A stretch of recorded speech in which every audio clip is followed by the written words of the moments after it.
आपने जो पसंद किए उसके लिए बहुत बहुत धन्यवाद। चलिए पहले क्वेश्चन से स्टार्ट करते हैं।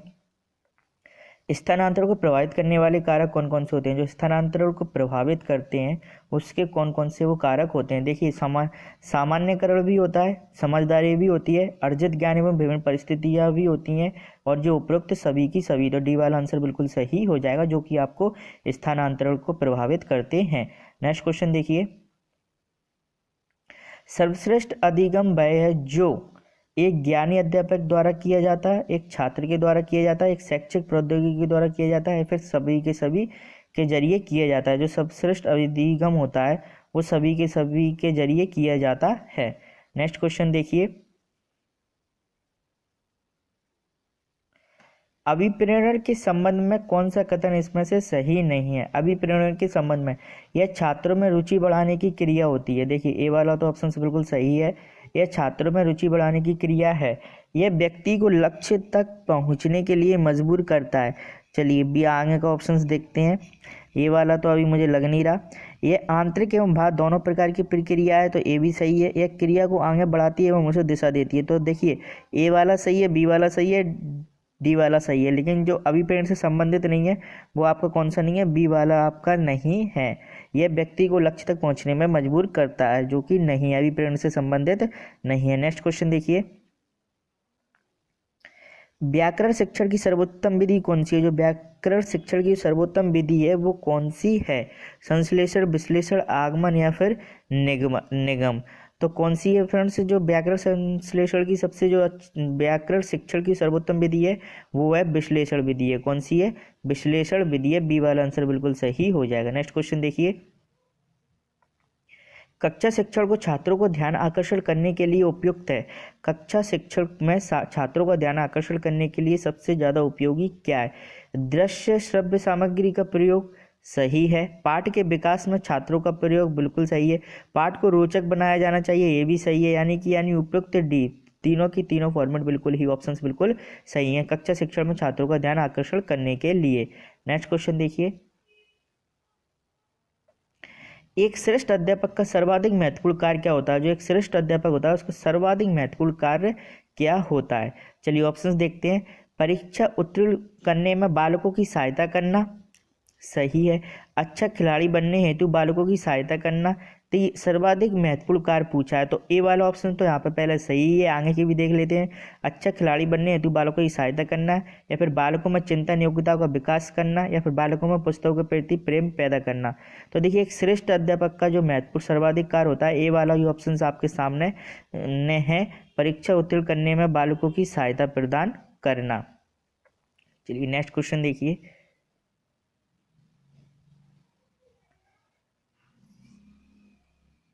पहले वाला क्वेश्चन एक और बार रिपीट करते हैं। एक श्रेष्ठ अध्यापक का देखिए यहाँ पे ये परीक्षा उत्तीर्ण करने में, ये तो देखिए इसलिए कह रहा हूँ कि यहाँ पे आपको है ना बहुत ही ध्यान से एनालिसिस क्वेश्चन से बहुत ही ध्यान रखना पड़ेगा। एक श्रेष्ठ अध्यापक का सर्वाधिक महत्वपूर्ण योगदान होता है, वो क्या होता है? बालकों में चिंतन योग्यताओं का विकास करना। सी वाला ऑप्शन से बिल्कुल सही हो जाएगा, गलती के लिए क्षमा मांगता हूँ। सी वाला ऑप्शन बिल्कुल सही हो जाएगा, बालकों में चिंतन योग्यताओं का विकास करना, ठीक है। तो सी वाला ऑप्शन सबसे प्रायोरिटी है, प्राथमिकता। ऑप्शन तो चारों ही बिल्कुल सटीक है, सही है, लेकिन प्रायोरिटी है प्राथमिकता में सी वाला ऑप्शन बिल्कुल सही होगा। चलिए नेक्स्ट क्वेश्चन देखिए, पुनर्वलन का सिद्धांत रेनफोर्समेंट थ्योरी का प्रतिपादन किसने किया था? पुनर्वलन का सिद्धांत है रेनफोर्समेंट थ्योरी का प्रतिपादन किसने किया था? स्किनर, वॉटसन, थॉर्नडाइक या फिर बंडूरा ने? किसने किया था? स्किनर ने किया था, याद रखना, स्किनर ने किया था पुनर्वलन का सिद्धांत।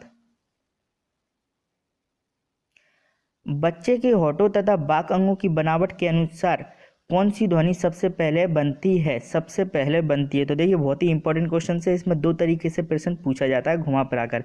तो पहले ऑप्शन देख ली, पा पा पा की ध्वनि, वावा की ध्वनि, मामा की ध्वनि या फिर म्या म्या की ध्वनि। तो देखिए जो आप सभी जानते हैं कि बच्चा सबसे पहले क्या माँ माँ की ध्वनि बोलता है, यानी माँ को सबसे पहले वर्ड बोलता है। वो क्यों बोलता है, उसके पीछे भी एक कारण होता है, क्योंकि देखिए जो मामा की ध्वनि होती है वो होती है होठप्रद होती है। क्या होती है?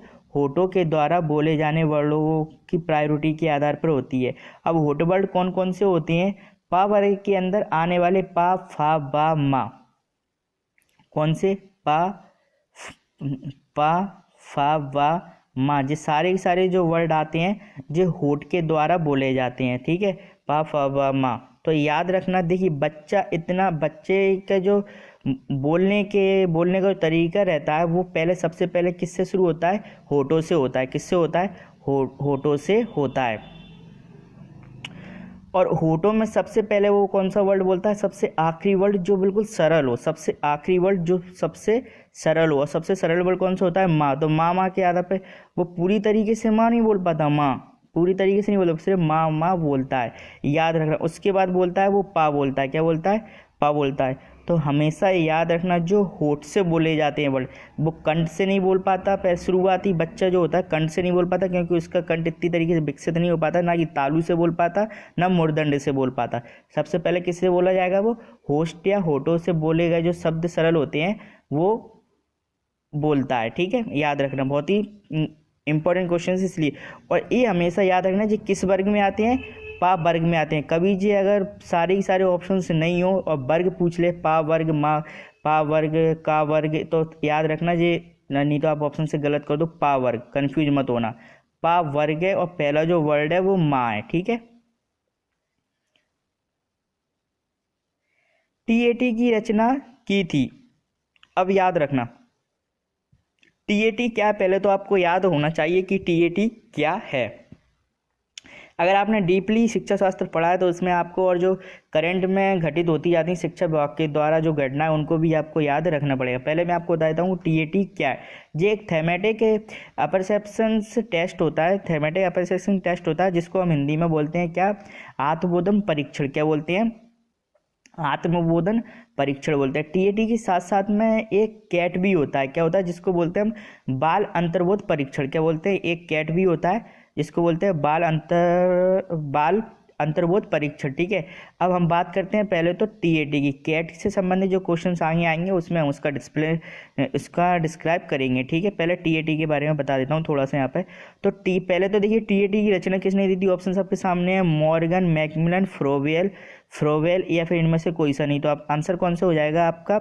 ए वाला आंसर बिल्कुल सही हो जाएगा। मॉर्गन ने की थी, मॉर्गन और मर्रे ने की थी टीएटी की।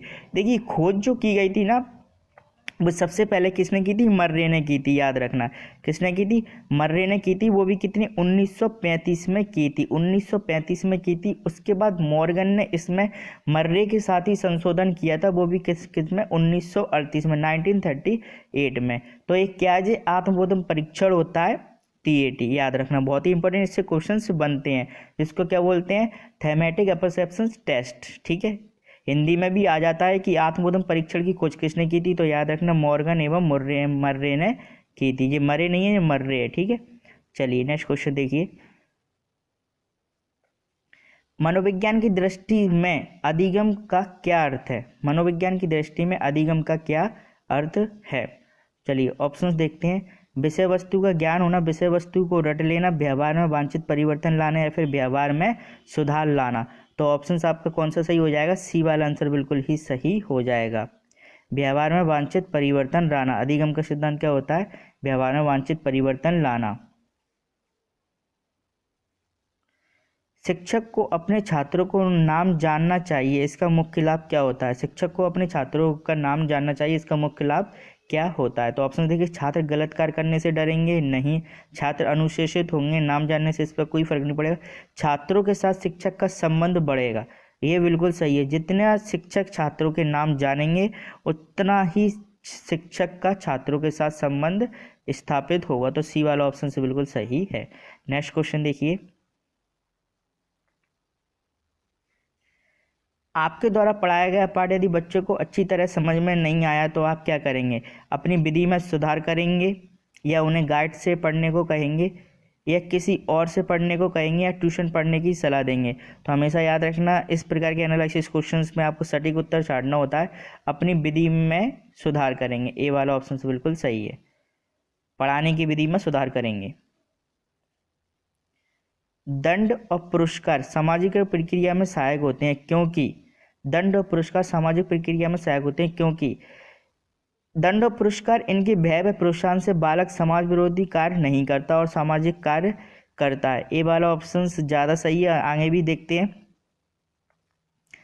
ये सामाजिक कार्यों में प्रवृत्त नहीं होते, नहीं वो तो होते हैं, तो बी वाला यहाँ गलत हो जाए। उन्हीं की सहायता से असामाजिक बना जा सकता है, नहीं बिल्कुल गलत है। तो देखिए, नहीं तो आप यहाँ पर डी वाला ऑप्शन लगा दें उपयुक्त सभी, ये तो गलत हो ही जाएगा। तो ए वाला ऑप्शन बिल्कुल सही होगा। क्रमशः दंड और पुरस्कार जो होते हैं वह भय और प्रोत्साहन से बालक के समाज विरोधी, देखिए दंड क्या करता है, भय से, और पुरस्कार प्रोत्साहन से बालक के समाजवादी विरोधी कार्य को नहीं करता और वह सामाजिक कार्य करता है। तो ये वाला ऑप्शन बिल्कुल सही हो जाएगा। नेक्स्ट ऑप्शन देखिए, 3 या 4 वर्ष के बच्चे किस प्रकार के वाक्य बोलते हैं। 3 या 4 जो वर्ष के बच्चे होते हैं वो किस प्रकार के वाक्य बोलते हैं। कर्ता क्रियापद, एक पदीय, सांकेतिक या फिर मूर्त वस्तुओं को रोकर, मूर्त जो वस्तु होती है उनको रोकर। तो देखिए ऑप्शन कौन सा हो जाएगा, बी वाला, एक पदीय। 3 या 4 साल का जो बच्चा होता है ना, वो एक पदीय वाक्य बोलता है। कैसे बोलता है, एक पदीय वाक्य बोलता है जिन्हें समझने के लिए माता पिता या बड़ों का काम होता है। आगे देखिए, बच्चों को 3 से 5 वर्ष पुस्तकों की ओर जोड़ने के या बदले लिखने को क्यों देना चाहिए। बच्चों को पुस्तकों की ओर जोड़ने के बदले खेलने क्यों देना चाहिए। क्या लिखा है, खेलने क्यों देना चाहिए। तो चलिए ऑप्शन देखते हैं। बच्चों की दूरदृष्टि अच्छी होने से उन्हें मूर्त चीज़ों से खेलने में मज़ा आता है। बच्चों की निकट दृष्टि स्थिर न होने से अक्षरों और पुस्तकों में रुचि अरुचि हो जाती है। बच्चे पुस्तकों को बंधन समझते हैं या खेलने से प्रायोगिक कला का विकास होता है। तो देखिए बी वाला ऑप्शन यहाँ पे बिल्कुल सटीक बैठता है। कौन सा, बच्चों की निकट दृष्टि स्थिर न होने से अक्षरों और पुस्तकों से उन्हें अरुचि हो जाती है। कैसा हो जाता है, पुस्तकों से अरुचि हो जाती है। तो बी वाला ऑप्शन बिल्कुल सही है, इसलिए उन्हें खेलने पे ज़्यादा जोर दिया जाता है 3 से 5 वर्ष के बच्चों के लिए। सरल से जटिल सिद्धांत द्वारा पढ़ाने का एक उदाहरण है। सरल से जटिल सिद्धांत द्वारा पढ़ाने का एक उदाहरण, पहले यूएनएससी, बाद में संयुक्त राष्ट्र संघ के द्वारा, या फिर और सौरमंडल के बाद उपग्रह, पहले प्रश्न हल करके या सूत्र बताना, या फिर पहले अकबर और बाद में उसकी नीतियाँ। तो देखिए सिंपल तरीके है, जटिल सरल से जटिल की तरफ जो होता है वो इंडिया में जो है ना, वो कौन सी नीति के आधार पर होता है, पहले अकबर और फिर उसके बाद उसकी नीतियाँ। तो याद रखना, तो डी वाला आंसर बिल्कुल सही हो जाएगा। ठीक है, चलिए नेक्स्ट क्वेश्चन देखते हैं। अंतर्दृष्टि कैसे उत्पन्न होती है, आकस्मिक, धीरे धीरे, अनिश्चित, या फिर उपयुक्त में से कोई किसी प्रकार से नहीं। देखिए जो अंतर्दृष्टि होती है ना, वो होती है आकस्मिक या सडनली होती है, उत्पन्न होती है। कैसे होती है, आकस्मिक या सडनली। तो ए वाला आंसर बिल्कुल सही हो जाएगा। अंतर्दृष्टि कैसे उत्पन्न होती है, आकस्मिक तरीके से। चलिए नेक्स्ट क्वेश्चन देखिए। कक्षा में शिक्षक अनुक्रमांक बोलकर छात्र की हाजिरी लेते हैं। अनुक्रमांक से तात्पर्य याद रखना नंबर से, 1 2 3 4 5, पहले तो उनको नंबर बांट दिए जाते हैं, फिर उनकी हाजिरी ली जाती है। तो इसका क्या प्रभाव पड़ेगा, यह तरीका उत्तम है क्योंकि इसमें समय कम लगता है। गलत।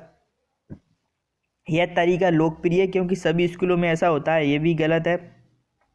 यह तरीका अच्छा नहीं है, इससे शिक्षक के साथ छात्र का सीधा संबंध नहीं बन पाता। देखिए तो सी वाला आंसर बिल्कुल यहाँ पे सटीक बिल्कुल सही हो जाएगा। यह तरीका, क्योंकि देखिए नंबर बोलने से बच्चों के जो नाम होते हैं वो बिल्कुल याद नहीं रहते शिक्षक को, तो उनको है ना उनके अंदर एक सामाजिक अंडरस्टैंडिंग नहीं हो पाती। तो उनका नाम लेकर बच्चों को हाजिरी पुकारना चाहिए, नाम लेकर हाजिरी लेना चाहिए, ना कि नंबर या अनुक्रमांक के जरिए। तो सी वाला ऑप्शन बिल्कुल सही हो जाएगा। नेक्स्ट क्वेश्चन देखिए। किन कार्यों में महिलाओं का बुद्धि गुणांक बेहतर होता है। किन कार्यों में महिलाओं का बुद्धि गुणांक या आईक्यू लेवल जो होता है, आईक्यू, वो बेहतर होता है। भाषा विकास एवं कला में, यांत्रिक कार्यों में, इलेक्ट्रॉनिक में, या रोमांचक गतिविधियों में। तो ऑप्शन कौन सा सही हो जाएगा इसका, ए वाला, भाषा विकास एवं कला में। किसमें, भाषा विकास एवं कला में। ए वाला ऑप्शन बिल्कुल सही होता है। महिलाओं का किसमें होता है बुद्धि गुणांक, आईक्यू, कला में। नेक्स्ट क्वेश्चन देखिए।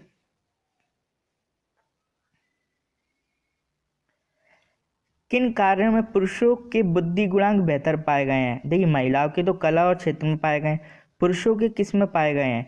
जोखिम कार्यों में, अंकों की गणना एवं तार्किक क्षमता में, युद्ध कला में या संगीत में। तो जो पुरुषों के पाए गए हैं, जो IQ लेवल ज़्यादा, वो अंकों की गणना एवं तार्किक क्षमताओं पाए गए हैं। ठीक है, मनोवैज्ञानिकों के अनुसार। आप अपने मन के अनुसार इसमें क्वेश्चन